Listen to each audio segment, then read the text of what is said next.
Maharashtra today 24 news, सत्य परिस्थितीचा सविस्तर आढावा।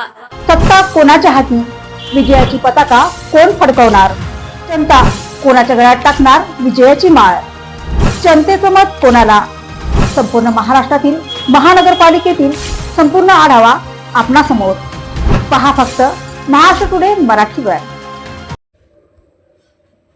दोन्ही राष्ट्रवादी एकत्र यावर काय म्हणाले उपमुख्यमंत्री अजित पवार? राजकीय वर्तुळात चर्चेला उधाण।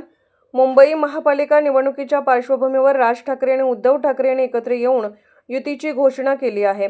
दुसरीकडे मुंबई महापालिका निवडणुकीसाठी प्रकाश आंबेडकर यांची वंचित आघाडी आणि काँग्रेसने युतीची घोषणा केली आहे, तर पुण्यात राष्ट्रवादी काँग्रेस, अजित पवार आणि राष्ट्रवादी काँग्रेस शरद पवार या दोन्ही पक्षांनी आघाडी केली आहे। पिंपरी चिंचवड आणि पुणे महापालिकेसाठी दोन्ही राष्ट्रवादीची आघाडी झाल्याची माहिती रोहित पवार यांनी माध्यमांशी बोलताना दिली आहे।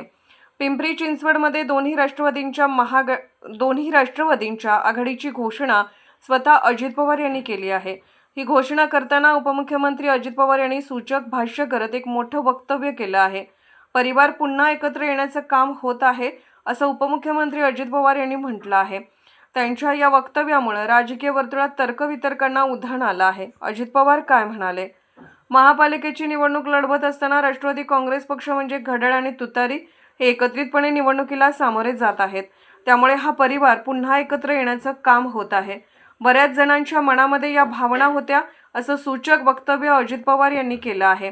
पिंपरी चिंचवडमध्ये दोन्ही राष्ट्रवादीच्या आघाडीची अजित पवारांची घोषणा काही अडचण नाही, कारण आपल्या विचाराचे काही खासदार आहेत, त्यांनाही दिल्लीत आवाज उठवण्याचं काम आपण सांगू शकतो, त्यामुळे तिथेही काही अडचण नाही। त्यामुळे पिंपरी चिंचवडमध्ये निवडणूक लढवत असताना दोन्ही राष्ट्रवादी एकत्रितपणे निवडणुकीला सामोरे जात आहेत।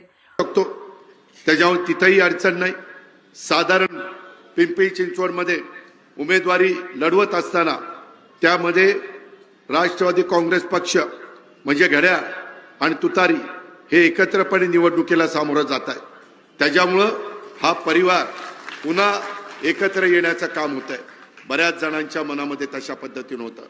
शेवटी मित्रांनो, आपण अनेक जण शेतकरी आहोत, शेतकरी तुमची माझी जात आहे, त्याच्यामुळं महाराष्ट्राच्या सर्वांगीण विकासाच्या करता काही गोष्टी कराव्या लागतात आणि तशा पद्धतीनं ह्यावेळेस ह्या सगळे नेते मंडळी बसलेली होती आणि जागांचं वाटप करत असताना काही पुढं मागं सरकून व्यवस्थित जागांचं वाटप केलेलं आहे। तुम्हाला 2 दिवसात ती माहिती मिळेल, कारण मी आत्ता बोललो आणि काही नाही झालं, बघा काय यांनी सांगितलं आणि काय झालं, त्याच्यामुळं जरा 2 दिवस कळ काढा, 2 दिवसांनी तुम्हाला काय समजायचं ते सगळं समजेल।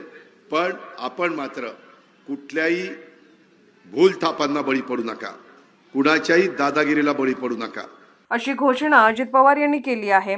महाराष्ट्र टुडे मराठीसाठी ब्युरो रिपोर्ट, मुंबई।